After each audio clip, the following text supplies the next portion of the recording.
we stand on guard for thee.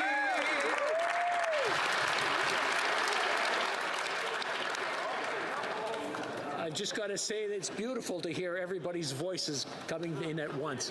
Que l'on ouvre les portes. Let the doors be open. Statements by members. Déclaration. Statements by members. The Deputy, the Honourable Member for Canada, Carleton. Mr. Speaker, it's an honour to have the opportunity today to celebrate the growth and contributions of the many businesses in my riding, particularly the Canada North Technology Park, and particularly throughout the COVID-19 pandemic. The Canada North Technology Park is home to over 540 companies and contributes over $13 billion to Canada's GDP annually. The innovation, the technology, and the hardware from these companies has been the backbone of our country's telecommunications systems. 2 weeks ago, the Canada North Business Association opened their doors to a new community space called Hub 350.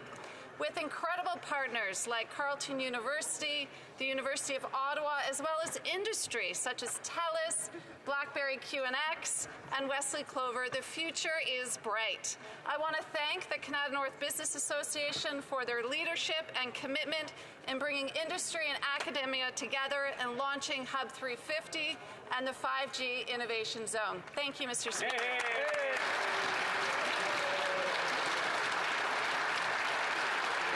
The Honourable Member for Parry Sound, Muskoka.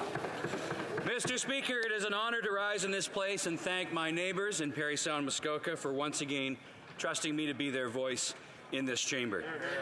Earlier this month, I was pleased to attend the Friends of the Muskoka Watershed Ash Drive in Bracebridge. Created by Dr. Norman Yan, the Muskoka Ash Project seeks to fight the problem of ecological osteoporosis of the trees in Muskoka. Using ash recovered from residential wood stoves, it's then used to replenish calcium levels in the soil and water. Mr. Speaker, this is but one example of everyday Canadians of all partisan stripes coming together to tackle a problem. As we begin this 44th Parliament, I call on all my colleagues on all sides of the House to use this same approach. Canadians are tired of the partisan gridlock, they're tired of the bickering back and forth, they're tired of the rhetoric. Each of us, Mr. Speaker, was sent here to this House to solve problems that Canadians are facing. I challenge each of us to reach across the aisle, find common ground, take up the people's work of ensuring that Canada's best days always lie ahead.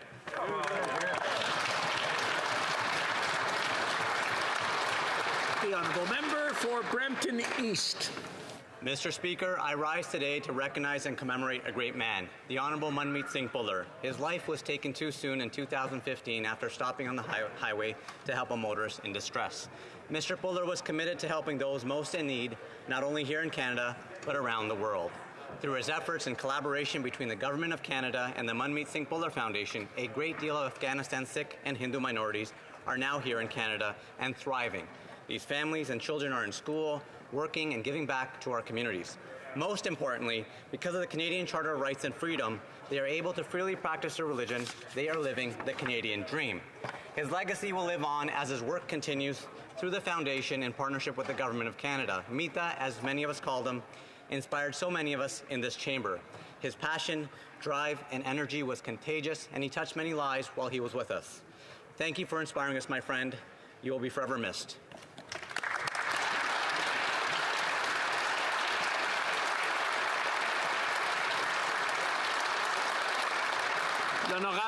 The Honourable Member for Salaberry-sur-Roi. Mr. Speaker, when I say that I'm proud to be a Member of Parliament for Salaberry-sur-Roi, it's because I have every reason to be. I have the honour of working with exceptional people, including the most recent coup de cœur of agricultural producers in Quebec.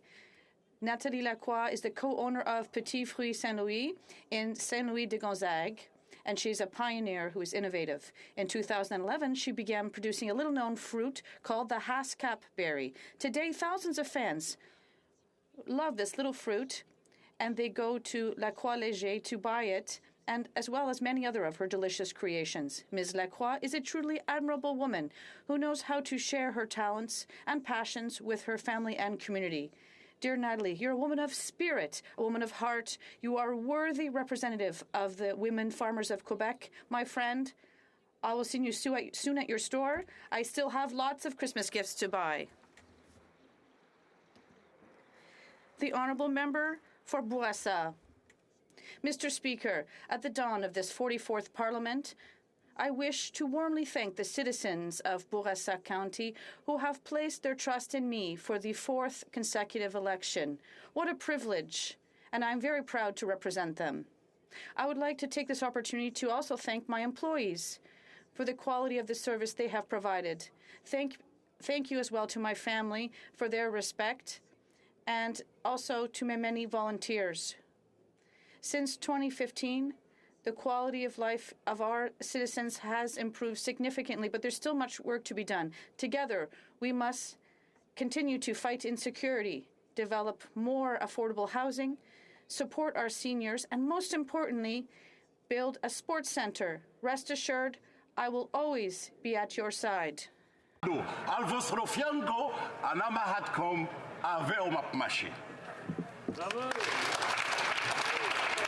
The Honourable Member for Niagara West. Today I rise to thank the constituents of Niagara West for putting their trust in me for the 7th consecutive time. I'm proud and honored to be their voice in this chamber once again. I'm humbled that I received more votes in this election than the last one. Thank you, Niagara West. Thank you for your support. As we all know, this election was extremely divisive, and this was only so because of the Prime Minister. Our Prime Minister leading a corrupt and secretive government. Canadians should be concerned that our Prime Minister would try and divide us, for pitting one group of Canadians against another.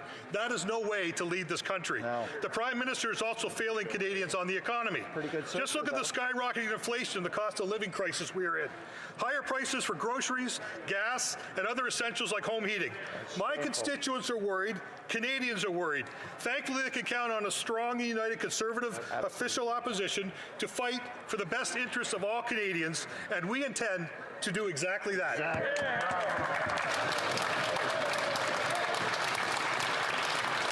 The Honourable Member for London West.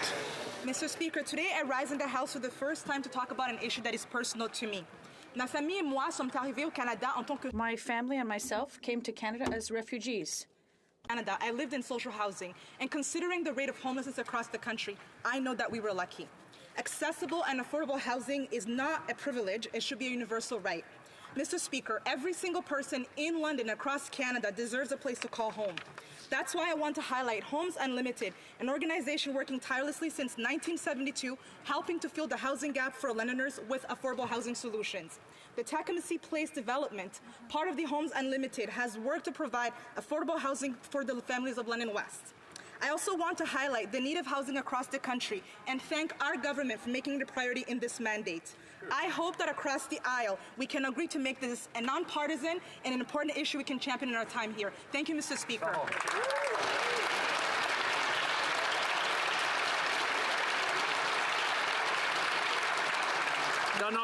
The Honourable Member for Orleans. Orleans is filled with outstanding residents, and 2 of Orleans residents received the 2021 Order of Ottawa Awards on last Thursday, November 18. Congratulations to Michael Allen, President and CEO of United Way East Ontario, and Ian Ferris, Senior Vice President of the Chamber Network Relation and Advocacy at the Canadian Chamber of Commerce for this well-deserved recognitions. Last week, I also had the privilege of participating in 2021 award ceremony in Toronto, organized by the Franco-Ontarian Association. Members across the country were recognized for their leadership and commitment.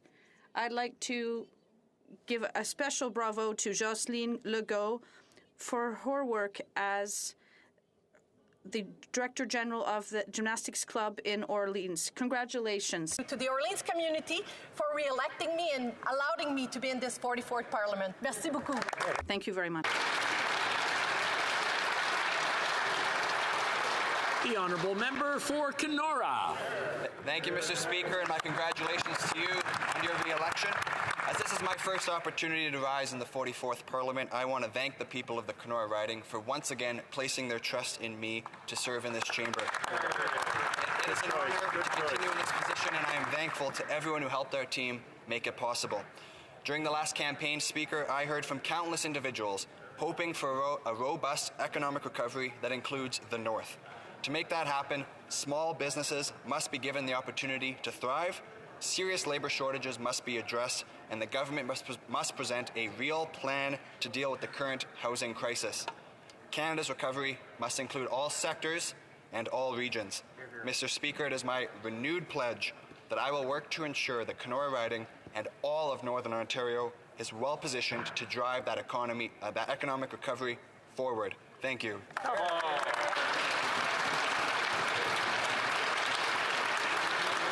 The Honourable Member for Etobicoke Centre.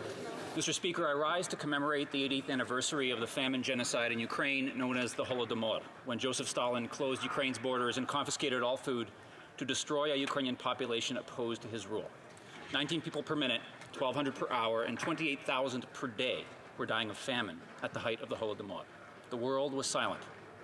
Millions died as a result.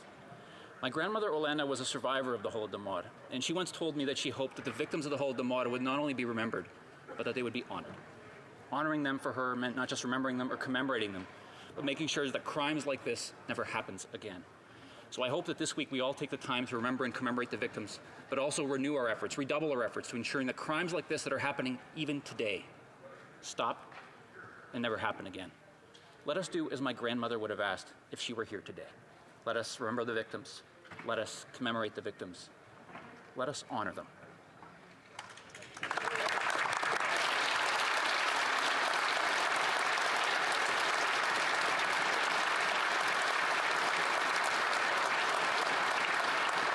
The Honourable Member for Central Okanagan, Similkameen Nicola. Mr. Speaker, I would like to take a moment to thank so many members of this place and their constituents who've reached out and passed on support to the good people of Princeton and Merritt, along with the many small Indigenous communities in the Similkameen and Nicola valleys who have been devastated by flooding. While there's been some positive news that some residents can return home, in reality, still many challenges remain.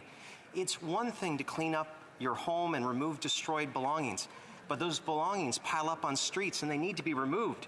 Sewer systems are not working. There is no water. And in many places, there's no gas or electricity and thus no heat. Now, each night, the temperature drops further below zero and does not move much above zero in the day. All of these residents are in a race against time now to rebuild their lives in as much as possible before the true freeze of winter sets in. I would like to ask all members of this House to continue to think and advocate for the people of Merritt, Princeton, and those other small communities who need every bit of support and every bit of encouragement we can muster right now and in the future. Thank you.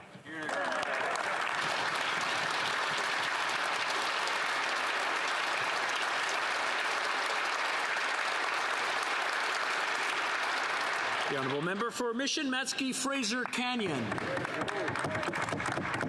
Mr. Speaker, on June 29th, my riding suffered one of the worst disasters in recent memory. Lytton burned to the ground. Now, floods and mudslides destroyed critical infrastructure and private property in every corner of my riding in the last few weeks. My constituents in Mission Matsky Fraser Canyon are hurting. BC is hurting. We are resilient, we will get through this, but we do need help. The government speaks a lot about addressing climate change. Here is the opportunity to back those words with action through resilient infrastructure, climate change adaptation and mitigation for the 21st century. I call on the government to work with partners to rebuild Lytton, to fund critical infrastructure, and to empower First Nations to have more control over disaster management, because the current way of doing things is failing. We have much to do, and I'm squarely focused on getting the resources British Columbia needs to build back. Thank you, Mr. Speaker.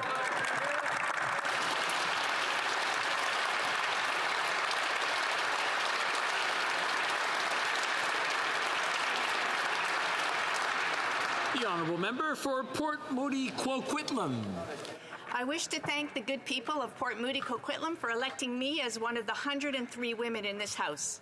Mr. Speaker, this pandemic has been hard on women, and the increased burden of unpaid work caused too many to leave the workforce to take on childcare and homeschooling. Their careers have been set back as they stepped forward for their families. And the women working the front lines of the care economy, many who are racialized and new immigrants, have faced long hours and increased incidents of abuse. They have been hailed as heroes but paid inadequate wages. That is wrong. Yes. Their work is invaluable. This devaluation exists because of broader systems of oppression. As we recover from this pandemic, we must take the opportunity to remove barriers for women and diverse genders and finally achieve gender equality.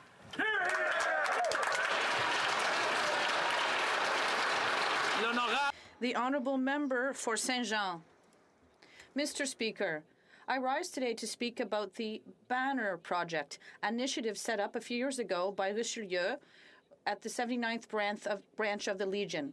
Every year during the Remembrance Day period, banners bearing the effigies of veterans from my region adorn the main streets of Saint-Jean. They remind us of the service of our soldiers, whose biographies can be found on the city's website. If I mention this, Mr. Speaker, it is because Saint-Jean-sur-Richelieu was the first city in Quebec to set up such an initiative. Other municipalities have since followed suit, and we hope that the project will become a model for even more cities. Mr. Speaker, it is said that military personnel always pay for their service with their lives. While some do it in one fell swoop, others pay for it over a lifetime. Initiatives like the Banner Project are our way of saying a well-deserved thank you.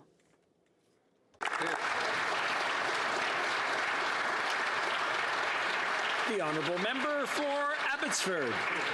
This past week, Canadians watched in horror as disaster struck British Columbia. Torrential rains unleashed a flood that washed out highways, bridges, water and sewer systems. Thousands of homes and businesses have been submerged. Farm animals have drowned or been euthanized. The scene in Abbotsford is one of unimaginable destruction. Countless families have been displaced, dikes have been breached, pump stations overwhelmed, and untold property lost as the carnage swept across our city. And yet I'm grateful to live in Abbotsford. In the middle of all this chaos, my community stepped up when it counted. Our mayor, volunteers, first responders, armed forces, and so many others tirelessly worked to get people to safety and protect the public against harm. The damage will take years to assess and is in the billions of dollars. But we will overcome this monumental challenge and rebuild an even more resilient community. So, Mr. Speaker, may God bless Abbotsford and may God bless Canada.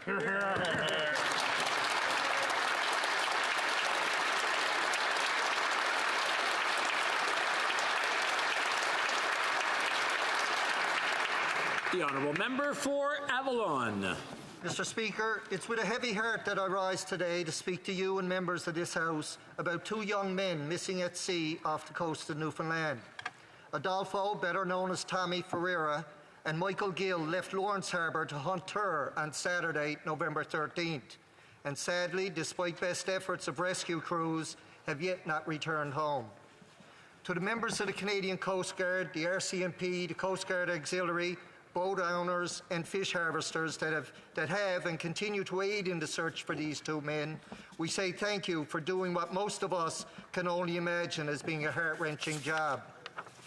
And it is incumbent on us as a government to ensure those who go to sea are safe and will return home to their families each night. We must continue to change our rules and policies to ensure the safety of every person out on our waters. I want to extend to the families and friends of these two young boys thoughts and prayers from the constituents in Avalon and indeed all Newfoundlanders and Labradorians. May God be with them.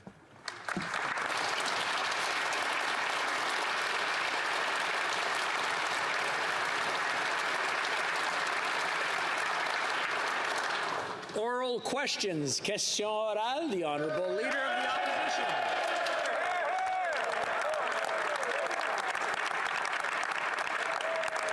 Mr. Speaker, it's nice to see you in the chair, and it's great to see MPs in their seats. For more than a week, Canadians have been watching devastating images out of British Columbia as floods ravage Abbotsford, Hope, and dozens of communities. I want to recognize that the Minister has been in regular contact with the federal government's response to these tragic floods. So could the Prime Minister please update this House on the latest federal government efforts to deal with this disaster? The Right Honourable Prime Minister. I thank the member opposite for bringing this up. I know that he and I and all members of this House, indeed all Canadians, stand with British Columbians during this extraordinarily difficult time. We are, as he said, in close contact with provincial authorities to make sure we're prepared for any further aid required. Federal resources have been on the ground since the very beginning and now have up to 500 CAF members on their ground, sandbagging, rescuing livestock, providing food and support to remote communities. We will continue to be there to support people in BC as we get through this and as we rebuild. It's what Canadians do. We stick up for each other. We're there for each other. We will continue. The Honourable Leader of the Opposition.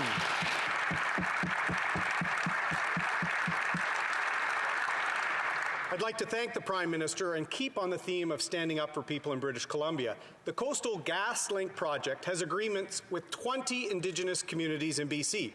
True reconciliation demands a plan for economic reconciliation so that the next generation of Indigenous children inherit opportunity and not trauma, Mr. Speaker. This week, we've seen dog whistle invitations to blow up projects like Coastal GasLink. So why are Canadians waiting on this Prime Minister to release a real plan for economic reconciliation? The Right Honourable Prime Minister.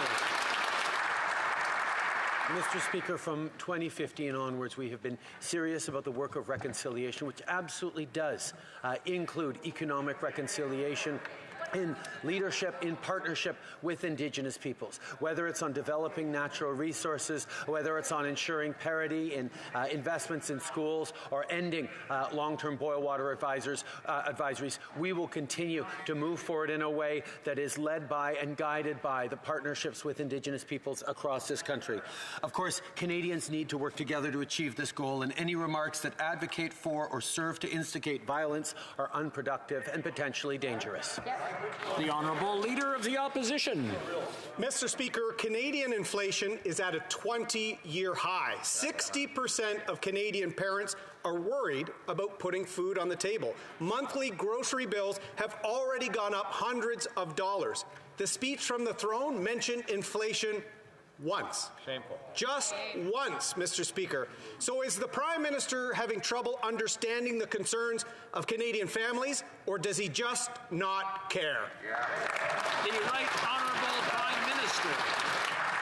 Mr. Speaker, inflation is a challenge that countries around the world are facing right now because of disrupted supply chains, because of the recovery of our economies after COVID. But we are extremely concerned about the rising costs of living brought to people by inflation. The member opposite talked about families. That's exactly why we're moving forward with $10 a day childcare right across the country. And indeed, even in places like Alberta, they're moving forward on that and indeed have shown that they will cut in half childcare costs for families as of January 1st. That's real help that the Conservatives here in this House have stood against.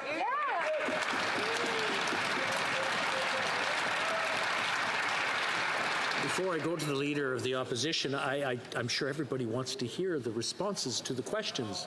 I just want to point that out and make sure that everybody stays quiet and listens. The Honourable Leader of the Opposition. Mr. Speaker, inflation in Canada is at its highest level. 60% of Canadian families fear they won't be able to feed their families. The grocery bills have already gone up by hundreds of dollars, but the throne speech merely mentioned inflation once, just once. Does the Prime Minister realize that we have an inflation crisis in Canada? The Right Honourable Prime Minister. I find it interesting that, yes, we're talking about inflation as a challenge that many countries in the world are dealing with, but we spent a lot more time in the throne speech talking about solutions like $10 a day daycare, childcare all across the country, and investing in the housing crisis, investments and initiatives that the Conservatives federally oppose. They're tearing up agreements that would help families with childcare, but we're going to move forward to help families precisely with the cost of living. The Honourable Leader of the Opposition. Solutions for the economy, Mr. Speaker. The labour shortage is real, but the Liberals are ignoring it. Quebec we're hiring signs all over the place, but the Prime Minister has no plan to deal with the situation, no solutions. And as proof, inflation was not even mentioned or the labour shortage was not even mentioned once in the throne speech. How does the Prime Minister explain that he doesn't acknowledge the labour shortage in Canada? The Right Honourable Prime Minister.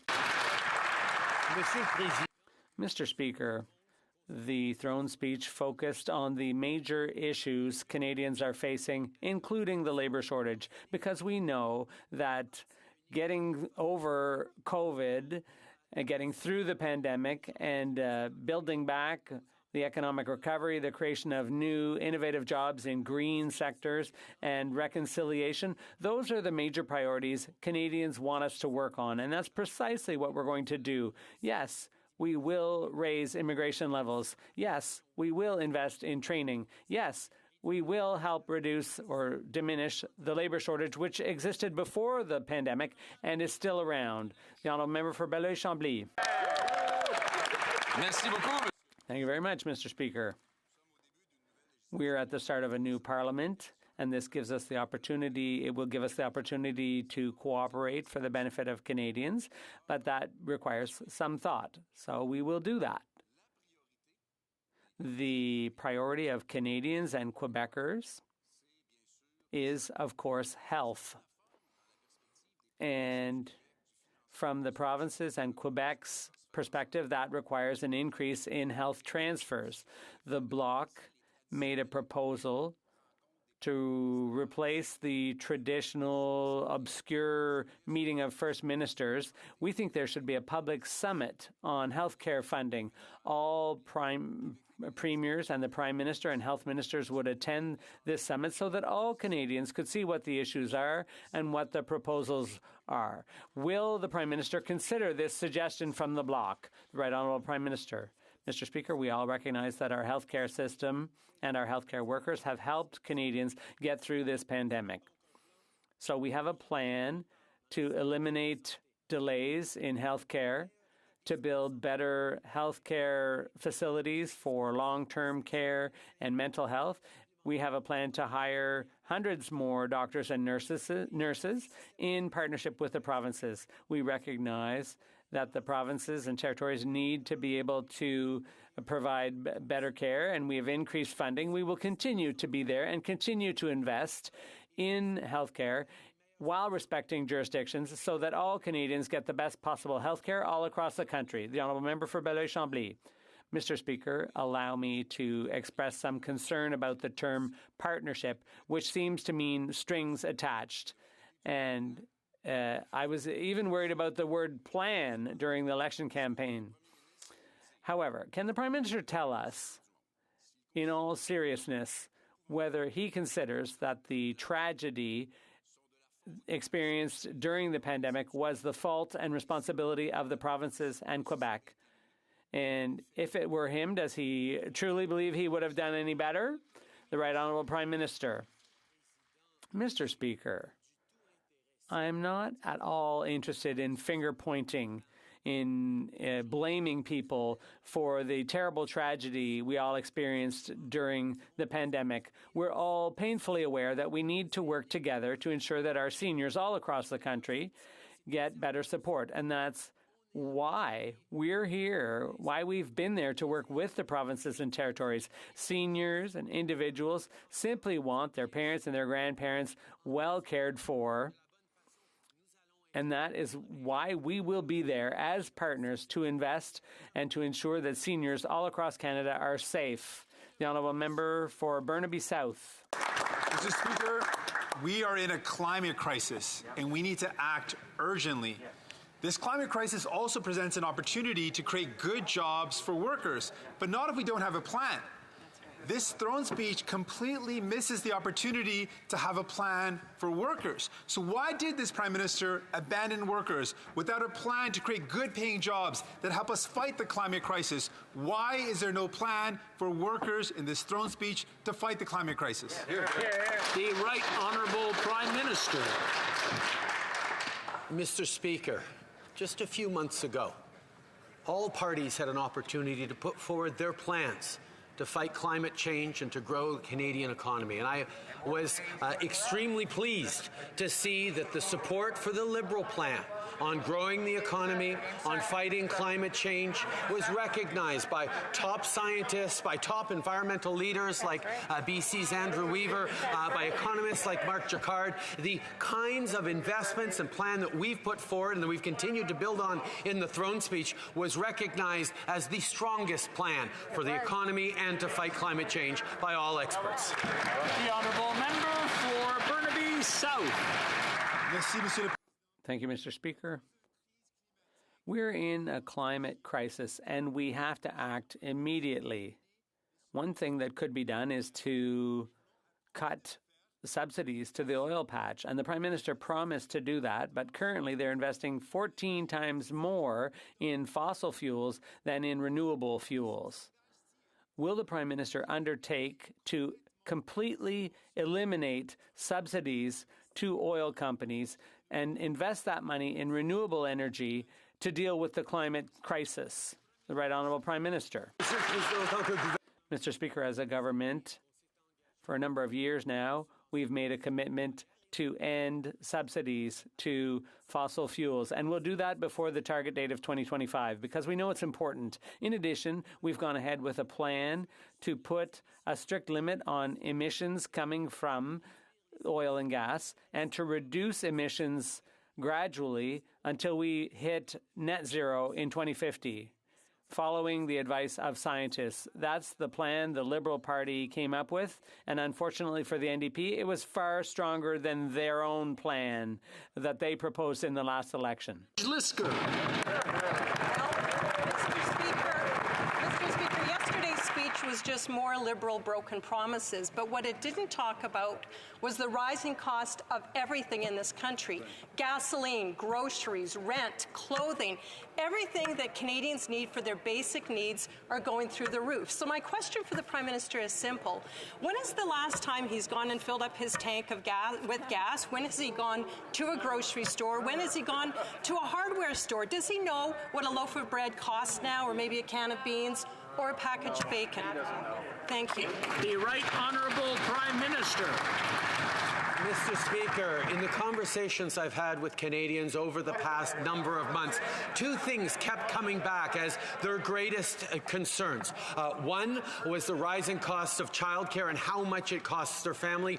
Two was their concerns about the housing crisis we're living. Well, Mr. Speaker, the Conservatives who pretend to know what Canadians are going through promised to cut our plan on childcare, to scrap it entirely when families need the thousands of dollars that our deal for $10 a day would bring them. And their plan on housing was to give tax breaks to wealthy landlords so they could sell their homes. That doesn't make sense, Mr. Speaker.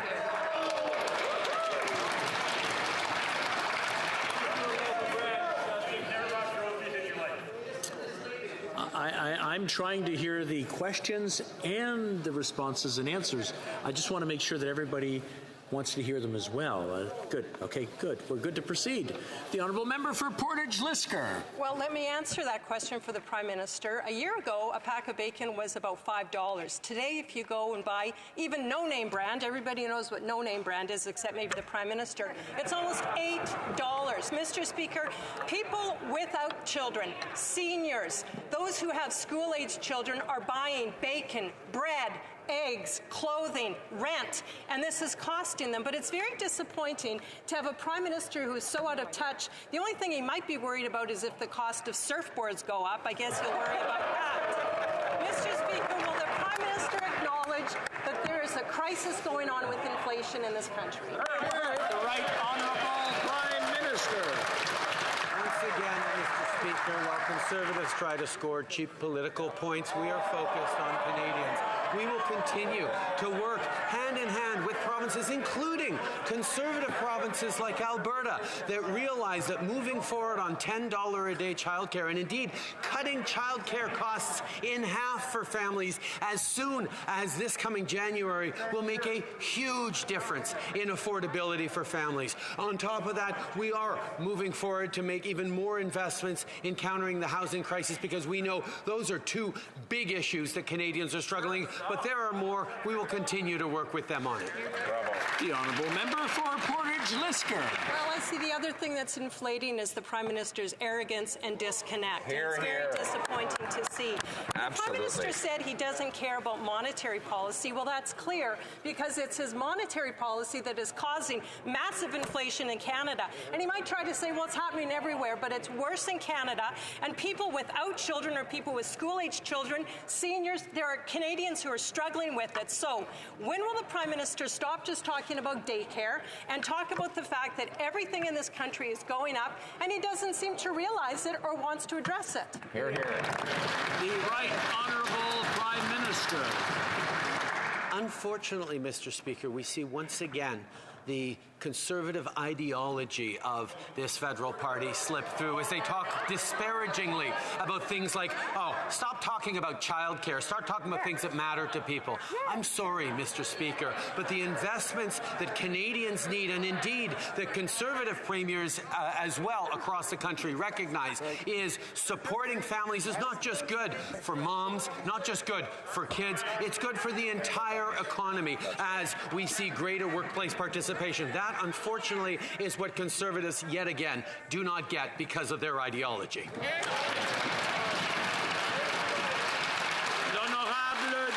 The Honourable Member for Louis Saint Laurent.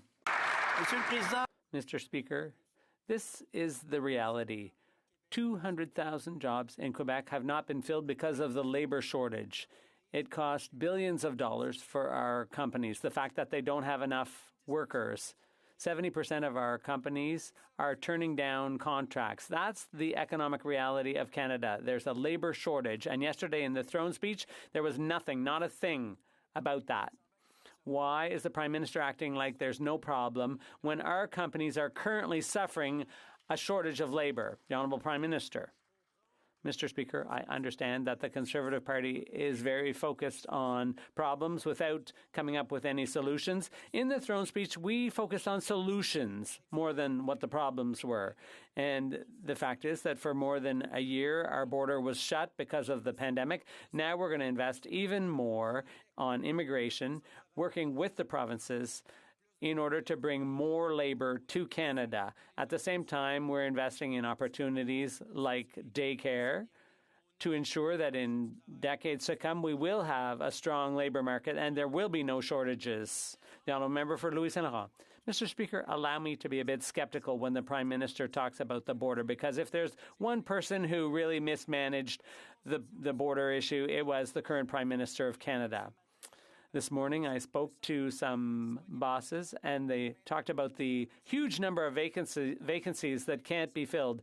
And the same thing in Bellechasse. There are 50 job vacancies, but there's a labour shortage. And yesterday, there was nothing at all in the throne speech. What does the Prime Minister have to say to entrepreneurs who are having to face a very real labour shortage? The Right Honourable Prime Minister. Mr. Speaker, we are well aware that there are huge challenges around the labour shortage all across the country, and that is why we are working precisely with the provinces and with entrepreneurs to find solutions, whether the solution is immigration or training or investing in education and early childhood education. We are going to create a system and ensure that there are more opportunities for businesses. The fact is that the Conservatives complained that it was our assistance to workers that was blocking things and causing this shortage. So now we have more targeted assistance, and that is what we're going to continue working on, given that the shortage is still around. The Honourable Member, another economic reality that all Canadian families have noticed is that the cost of living is rising. There's 4.7% inflation. This is the highest inflation since 2003. And yesterday in the throne speech, just one reference to inflation by the Governor-General in debatable quality of French. Mr. Speaker, the fact is that the Prime Minister has previously said that a budget balances itself. In his view, will inflation also go down all by itself? The Right Honourable Prime Minister. Mr. Speaker, inflation is a fact that is affecting countries all around the world right now, and Canada is in a similar situation to many of our comparable countries like the U.S., but it is a problem, and that's why yesterday in the throne speech, we didn't just talk about the problem, we talked about solutions. We know that investment in affordable housing, investment in early childhood care, we're going to create 37,000 new places in Quebec with that funding. This will help families deal with the increasing cost of living. We will always be there with solutions for Canadian families, Mr. Speaker. The Honourable Member for Belleuil-Chambly. Thank you. Mr. Speaker, the Prime Minister and the Environment Minister attended COP26 with some very laudable intentions, and I commend them on that.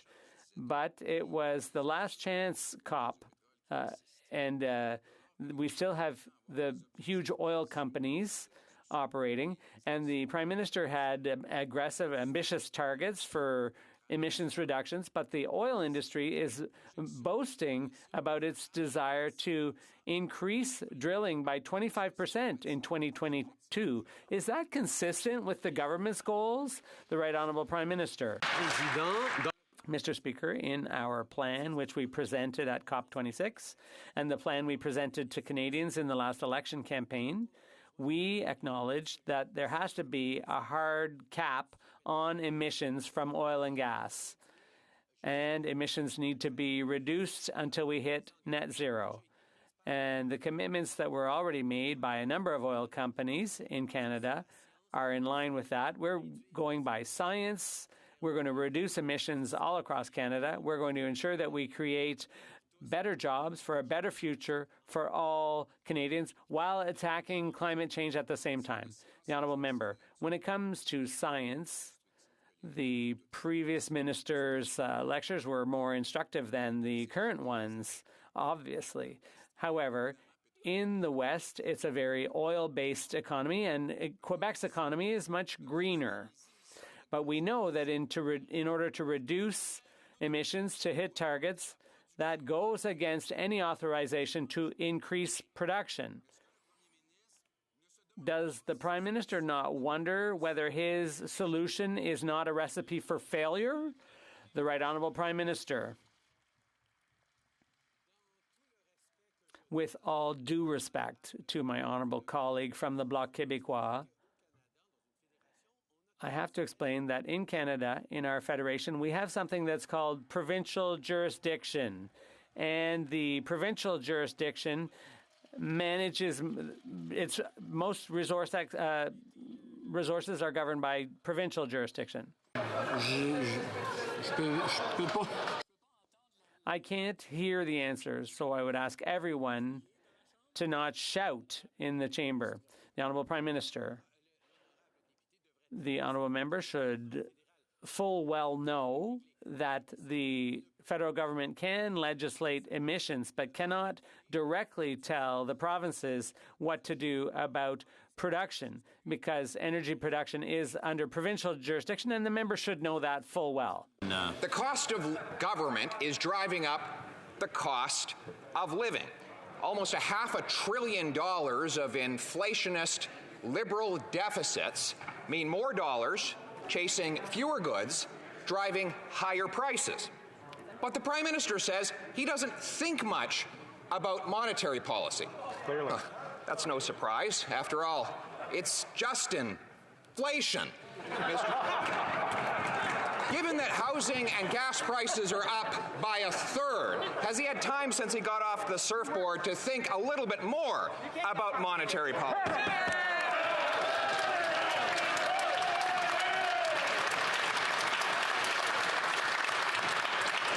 I just want to remind the honourable members, I know we've been gone for a while and we're back, but when we're talking in the House, we can't mention someone's name in the House. We refer to them as their title or by their writing. I just wanted to make that clear in case all of you forgot. The Right Honourable Prime Minister. Mr. Speaker, while the Conservatives play silly partisan games, we are focused on Canadians. We know that what Canadians are facing is a serious situation, and that is why we have taken real action. First of all, in disagreement with the Conservatives, we invested to support Canadians through the pandemic. It wasn't just the right solution for the health crisis, it was also the right solution to make sure our economy would come roaring back. And that's why we're moving forward on investments like childcare and housing to make sure that we're helping Canadians through this affordability challenge as well. Hear, hear. The honourable member for Carleton. Well, every time he creates a new program, the cost of the said object goes up. For example, he spent $70 billion on affordable housing to make housing prices go up by almost $300,000. And many members of this House were not even born when Liberals first started promising to make daycare affordable. Yeah. Mr. Speaker, when will he realize that more dollars chasing fewer goods means higher prices, and that the more he spends, the higher the cost? The Right Honourable Prime Minister. Mr. Speaker, the member for Carleton and indeed the Conservative approach on the economy is well known by Canadians, and that's why it was so...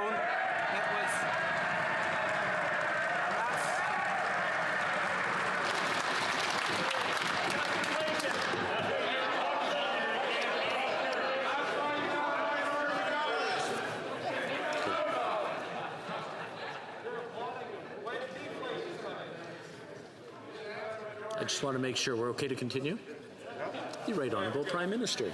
Mr. Speaker, they were soundly rejected 3 times in a row by Canadians. Our focus has been on growing the middle class and supporting hardworking Canadians throughout. That's exactly what we've been doing. When we put forward a plan for $10 a day childcare that's been accepted by a number of Conservative premiers across the country, the federal Conservatives promised to rip it up. As we choose to move forward on investing in housing, they want to give tax breaks to landlords to sell their buildings. That was the wrong approach, Mr. Speaker. This is the right one. The honourable member for Carleton. He likes to blame his inflation on something that's happening in a faraway place around the world. Why is it then that Canadian consumers are paying higher rates of inflation than Saudi Arabia, Switzerland, Singapore, India, China, Japan, Germany, Italy, France, the UK, the Eurozone? In fact, every country except the money-printing mammoth south of the border has lower inflation than us. Why doesn't he take responsibility for the higher cost of living that his out-of-control spending is piling on the backs of Canadians? The Right Honourable Prime Minister.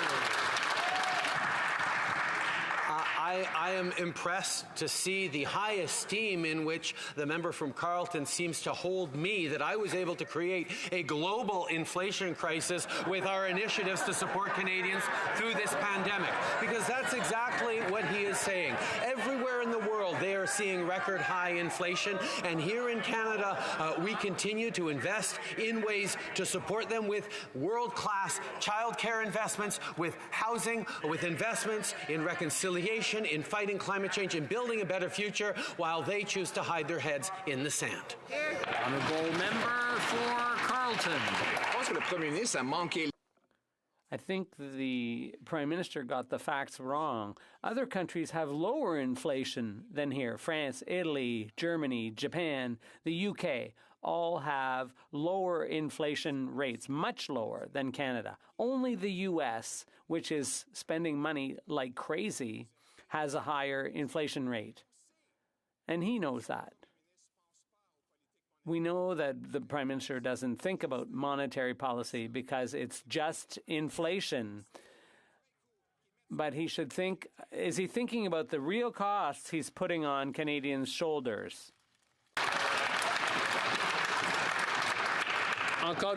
Once again, I would remind members, perhaps it wasn't understood when I said in English, so I'll say it in French.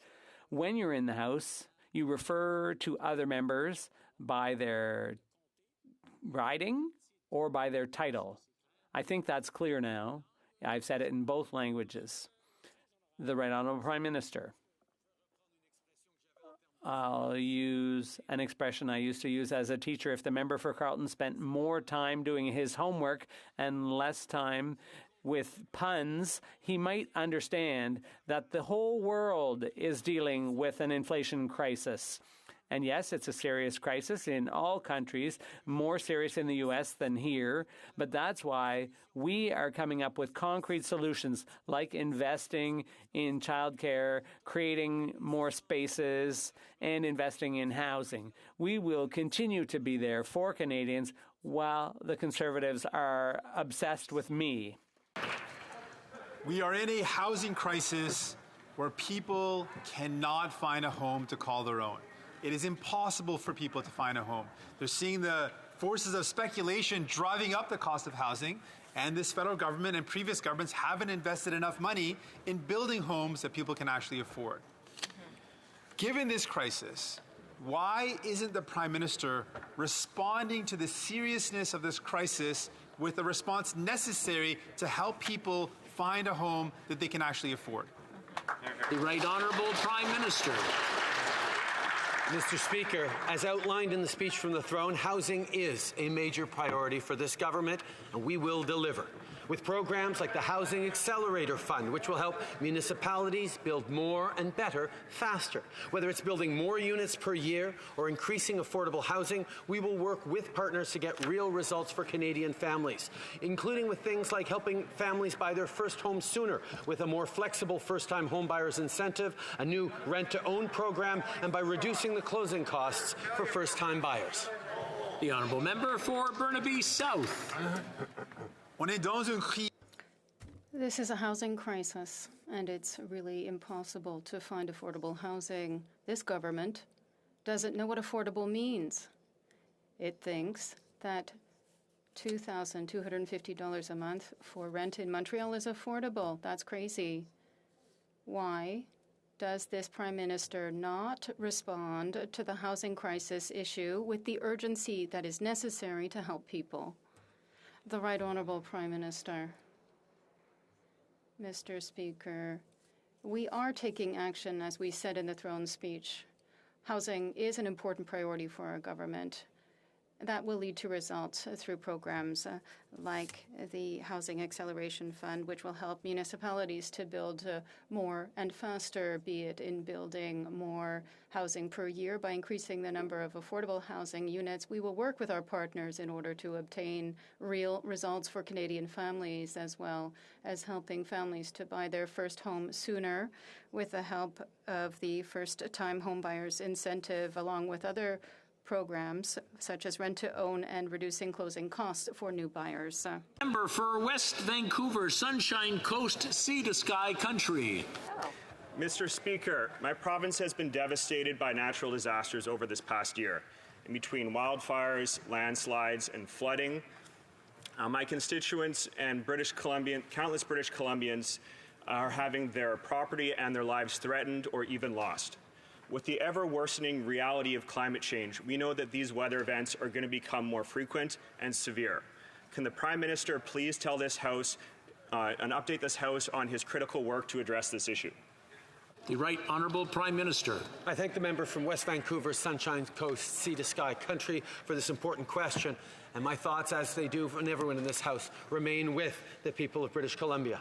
As a result of the recent floods, we approved a request for federal assistance, and over 500 members of the Canadian Armed Forces are on the ground and will remain there as long as needed, with reinforcements at the ready.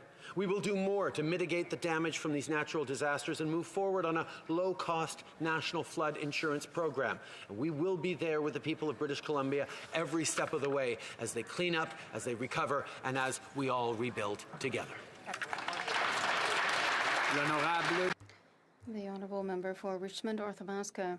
Mr. Speaker, yesterday we were again entitled to a nice speech, but nothing in terms of concrete action to fight inflation that would help Canadians and Quebecers deal with the costs of groceries, gas, and housing, which are exploding. Can the Prime Minister, who has already said that the budget would balance itself, it's true, the Prime Minister already said that, can he tell Canadians when he will propose concrete measures that will allow us to attack this increase in the cost of living affecting each and every one of us? The Right Honourable Prime Minister.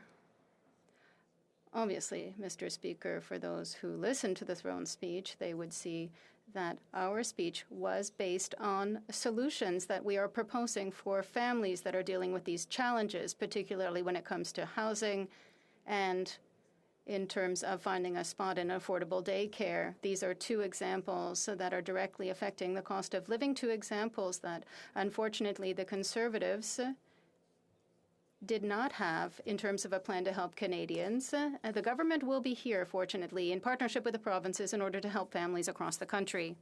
The Honourable Member for Richmond Arthabaska. Mr. Speaker, the reality is that the Prime Minister's political priorities are doing nothing for Canadians who are concerned by the crisis in the terms of the cost of living. This is preventing families from accessing home ownership. It's causing the increase in essential products, costs to go up, and paralyzing businesses and limiting the supply chain. I ask my question again to the Prime Minister. It's very simple. When will he propose concrete measures that will help to deal with the high cost of living, which is affecting every single Canadian? The Right Honourable Prime Minister. That is what we proposed yesterday, with a number of measures that will create economic growth and ensure that families get help, as well as to ensure that we can end the pandemic once and for all. In all the questions the Conservatives have asked today, there were none about putting an end to this pandemic, but we know that the best approach in order to relaunch our economy is to ensure that we can put an end once and for all to the pandemic. Unfortunately, not all Conservatives are vaccinated, but 95% of Canadians are. That is a good thing, and we will continue to work on that. The Honourable Member for Richmond Arthabaska. Mr. Speaker, I wonder if the Prime Minister read the throne speech before it was read by the Governor-General, because throughout the text, the word inflation was said only once. Instead of introducing an economic recovery plan for seniors, families, and small businesses, what is the Prime Minister proposing other than more deficits that will lead to an increase in income taxes and other taxes? This will increase the cost of living for Canadians and Quebecers instead of focusing on investments and priorities. The government is doing the opposite. So I would repeat my question. When will there be concrete actions that will deal with the increase in the cost of living affecting every single Canadian? The Right Honourable Prime Minister. Mr. Speaker, the member opposite did not read the throne speech because we focused on solutions in the throne speech. Canadians clearly indicated that they wanted to put COVID-19 behind them, find real solutions to build a better future for Canadians. Yesterday, we talked about our plan in detail to put an end to COVID-19, to put in place strong measures to fight climate change, to move us forward in terms of reconciliation, to help Canadians to become homeowners and create jobs while increasing the middle class and fighting the labour shortage. That's what we are proposing in terms of solutions. The Honourable Member for Richmond Arthabaska. Mr. Speaker, here is what we all hear in our riding offices: agriculture, labour shortages, in retail sectors as well, in manufacturing as well, problems with Immigration Canada to deal with applications by foreign workers who want to come and help us here. An explosion in the cost of living, in the cost of groceries, gas, and housing. And what concrete actions have been proposed by the government to deal with these problems? Nothing. One single mention of inflation. People are sick of the Prime Minister's rhetoric. They want action. The Right Honourable Prime Minister.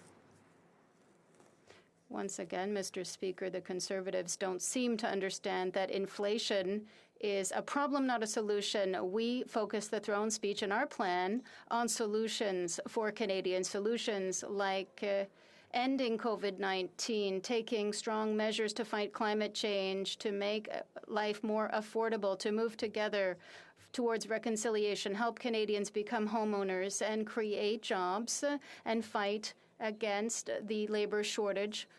And that is what we are proposing. These are solutions that Canadians want and for which they voted a few months ago. Thank you, Mr. Speaker. The Honourable Member for Bois-Chambly. Thank you, Mr. Speaker. I salute the Prime Minister's epiphany. He recognizes the existence of provincial and Quebec's jurisdiction. Hallelujah.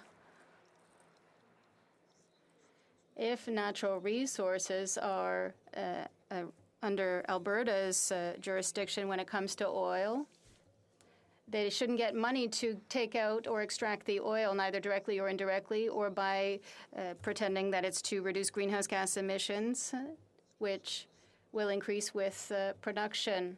Is there a plan? The Right Honourable Prime Minister. Mr. Speaker, we know that climate change represents a real threat, not just for future generations in terms of their quality of life, but also in terms of their jobs and careers. So that is why we recognize that we must absolutely fight against climate change. We must put a limit on emissions from the oil and gas sector and reduce those emissions, creating good jobs for the future at the same time. We will be here as a federal government and be partners not only with the provinces but with all Canadians in order to create these opportunities for good jobs and a good quality of life in the future. And before I continue with the Honourable Member for Beloeil-Chambly, I would remind the members that when you are in your place, if there is not 6 feet between you and the next person, you must leave your mask on so that we can all be safe. So please, sometimes I know people forget, but okay. The Honourable Member for Beloeil-Chambly. Thank you, Mr. Speaker. So we have established then that the Prime Minister has discovered the notion of provincial and Quebec jurisdiction, and we have also established that he has the capacity to give money to provincial and Quebec's jurisdiction. That's very interesting. Could the Prime Minister have the epiphany, a full epiphany, and do the exact same thing when it comes to healthcare transfers? The Right Honourable Prime Minister. First of all, Mr. Speaker, I understand. I'm happy that the Bloc is starting to understand how the Canadian Federation works. It was time. So yes, we are here in order to ensure this partnership with the provinces, as well as to invest in partnership with the provinces in many areas in order to ensure that Canadians across the country, this great country called Canada, that they can fully develop. And we are here as a federal government in order to be here as we have been during the pandemic, as we are for people in British Columbia, as we are here when it comes to programs, growing our economy, helping businesses, and to keep Canadians healthy. Nose Hill. Mr. Speaker, earlier in question period, the Prime Minister used the phrase, even in places like Alberta, in a derogatory way that is frankly unbecoming of the Prime Minister of this country. For shame. We know what the Prime Minister thinks of workers in Western Canada, but at a time when fuel costs are rising out of control, the Prime Minister needs to stop his attack on the workers in Western Canada who provide Canada with a low-carbon, ethical and secure source of energy while merrily cheering as tankers of Saudi oil make their way down the St. Lawrence. Does the Prime Minister even know how much fuel has increased in cost since he last took questions in this place? The Right Honourable Prime Minister. Mr. Speaker, allow me to say that over the past many months, we have been working closely with Albertans, whether it's family representatives or nonprofit organizations, who've been pushing their elected representatives to move forward on the $10 a day childcare that indeed places like Manitoba and Saskatchewan had even last summer. And it was with great pleasure that we saw the Conservative government of Alberta move forward and sign a historic deal on $10 a day childcare. The challenge, Mr. Speaker, is there is not one federal Conservative representative from Alberta who supports $10 a day childcare, and that is a shame for all Albertans. The honourable member for Calgary-Nose Hill. Number of daycare spaces created by this government, this Liberal government in Alberta, 0. The number of jobs lost in my province under this Prime Minister, hundreds of thousands. Prime Minister earlier talked about housing costs. He thinks that sending tax dollars to fancy think tanks, increasing debt, which increases inflation, is going to somehow lower the cost of basic building goods like lumber, which is out of control, and he has no plan to address this. Does the Prime Minister even know how much a 2x4 costs these days? The Right Honourable Prime Minister. Mr. Speaker, it's interesting to hear a Conservative member criticize our plan on housing that involved initiatives like working with the municipalities to the tune of $4 billion to invest in more housing, to give more flexible first-time homebuyers incentives, when the Conservative plan that member ran on in Calgary-Nose Hill was to give tax breaks to wealthy landlords to sell their buildings easier. Mr. Speaker, the Conservatives don't understand the challenges faced by Canadians in the area of housing, because if they did, they'd be proposing a real plan the way we are. The honourable member for Calgary-Nose Hill. Price of everything has increased under this Prime Minister's watch, including housing. Housing is more unaffordable under this Prime Minister. He does not have the courage to put together a plan. He doesn't have the courage to stand up for Canadian workers as he offshores our job. He doesn't have the courage to stand here and come up with smart economic policies that are going to drive down the cost of goods, get our economy back to work. He does not have the courage to put together a vision. So, Mr. Speaker, it begs the question, how much are Canadians paying for chicken these days? The Right Honourable Prime Minister.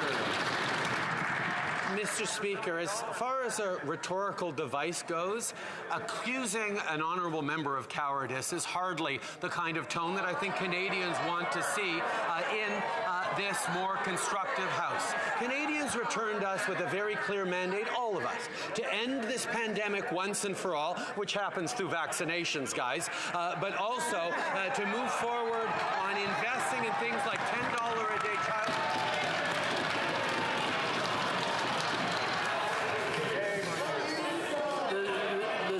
The tone or the sound level is going up that I can barely hear the Prime Minister. I'm going to ask the Prime Minister to start over from the beginning, please. I think, Mr. Speaker, when Canadians sent this House, newly reconstituted House, back to work to end the pandemic, to invest in things like $10 a day childcare, invest in a stronger future in fighting climate change and creating good jobs, they didn't want to hear silly schoolyard insults from any members towards the government. And that, Mr. Speaker, is why we're going to continue to stay focused on Canadians, even as Conservatives continue to try and fling mud. Canadians need a House that's going to work together. That's exactly what we're going to do. The Honourable Member for Sherbrooke. Mr. Speaker, yesterday the Governor-General read the throne speech, a speech that described the government's objectives and concrete ways to achieve those objectives. And a significant part of this speech dealt with climate change, action, and the way we can do our share, as well as how to rebuild the economy of the future and be a leader in the fight against climate change. Can the Prime Minister tell people in my riding of Sherbrooke and Canadians how he intends to achieve these important objectives? The Right Honourable Prime Minister. Mr. Speaker, I want to thank the member for Sherbrooke for her dedication in the fight against climate change. In order to create jobs and grow the middle class, we must take bold climate action. That's why we are moving forward with measures such as capping and reducing emissions from the oil and gas sector and increasing the price of pollution. We will continue to invest in our Canadian workers and industries in order to move into the economy of the future while ensuring that no one is left behind. Member for Foothills. How many times was agriculture mentioned in the throne speech? Not once. So it shouldn't come as any surprise that the Prime Minister's first decision on agriculture was to end the export of our potatoes from Prince Edward Island to the United States. Not consultation with the Premier, no consultation with the farm families who are going to be devastated by this decision. Islanders are already having a tough time making ends meet because of Liberal inflation, and yet this Prime Minister's intent to destroy one of their most important industries. For shame. This decision was based on politics, not based on science. Will this Prime Minister reverse this crippling, self-imposed ban of our potato exports? The Right Honourable Prime Minister. Speaker, yet again proof that the Conservatives didn't even bother to read the throne speech. We addressed directly that political decision Mr. Harper made a number of years ago to cancel the PFRA by restoring a Canadian water agency that would support prairie farmers and indeed people right across the country. In the matter of potatoes, we are obviously extremely concerned. I brought it up directly with the President last week when I was in Washington because we know... I'm just going to ask the Prime Minister to stop just for a moment.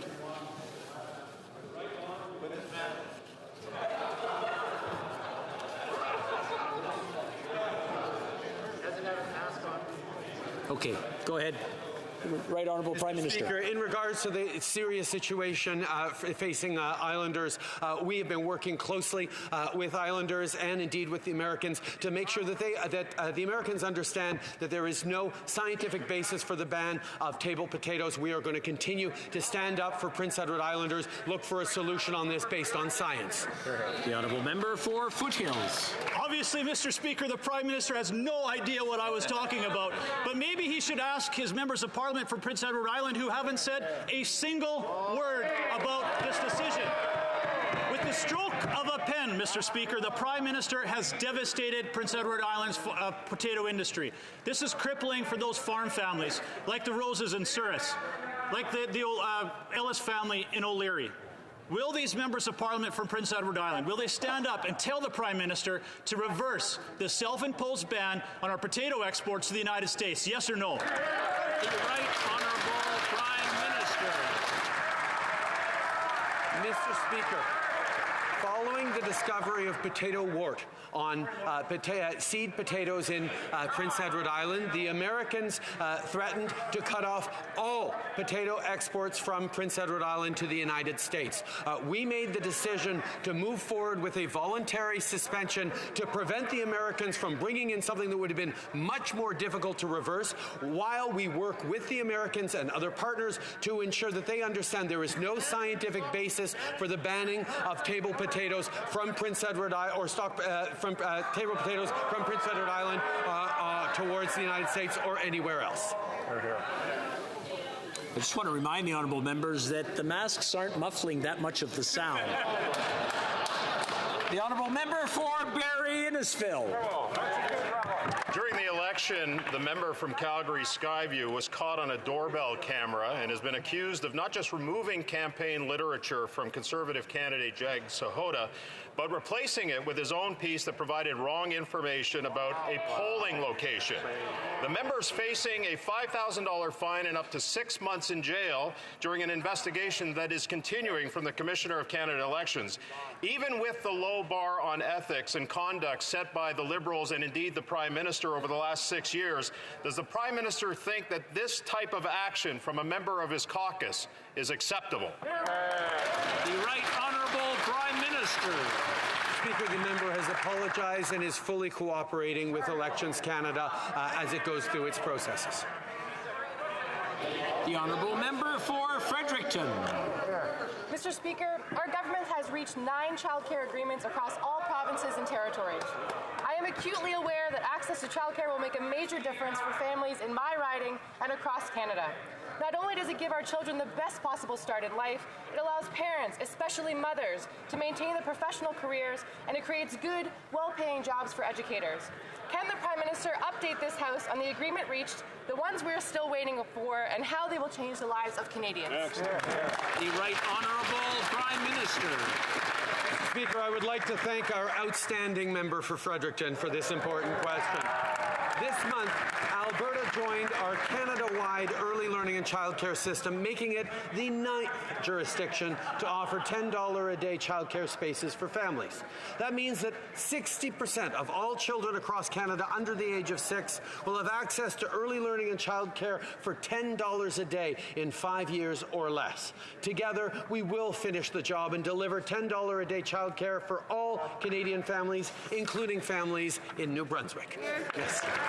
The Honourable Member for Burnaby South. Right now, this government is cutting the help that vulnerable seniors and families need. By cutting GIS and cutting the child benefit, vulnerable seniors and families are struggling to put food on the table. They're struggling to keep their homes because they cannot afford the rent. The Prime Minister can fix this today. Yes.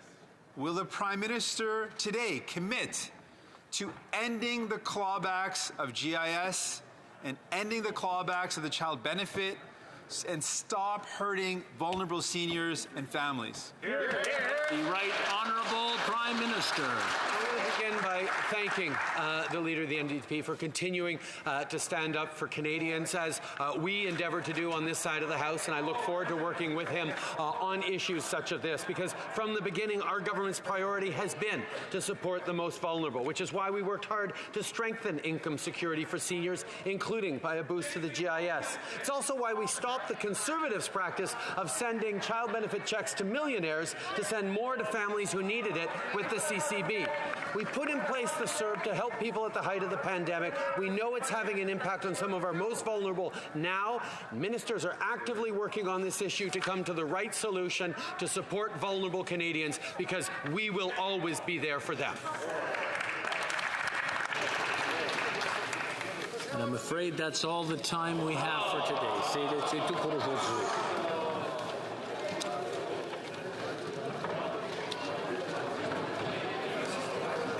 For those who are leaving, I'll give you a bit of time to sneak out so that we can continue.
Order!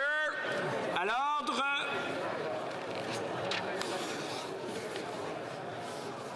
Tabling of documents. The Honourable Minister of International Trade, Export, Promotion, Small Business and Economic Development. Thank you, Mr. Speaker. Pursuant to Standing Order 32.2 and in accordance with the enhanced transparency requirements set out in the amended policy of tabling of treaties in Parliament, I am pleased to notify the House of Commons of the government's intent to initiate negotiations toward a free trade agreement between Canada and the Association of Southeast ASEAN Nations. The Government of Canada intends to commence negotiations by holding a first round of negotiations with ASEAN no later than 90 days from the date of this notice. In accordance with this policy, Canada's negotiating objectives for the Canada-ASEAN FTA will also be tabled in the House of Commons no later than 30 days before Canada holds its first round of negotiations with ASEAN. I'm also pleased to present to the House of Commons the Government of Canada's negotiating objectives for a Canada-Indonesia Comprehensive Economic Partnership Agreement. The Government of Canada intends to commence negotiations by holding a first round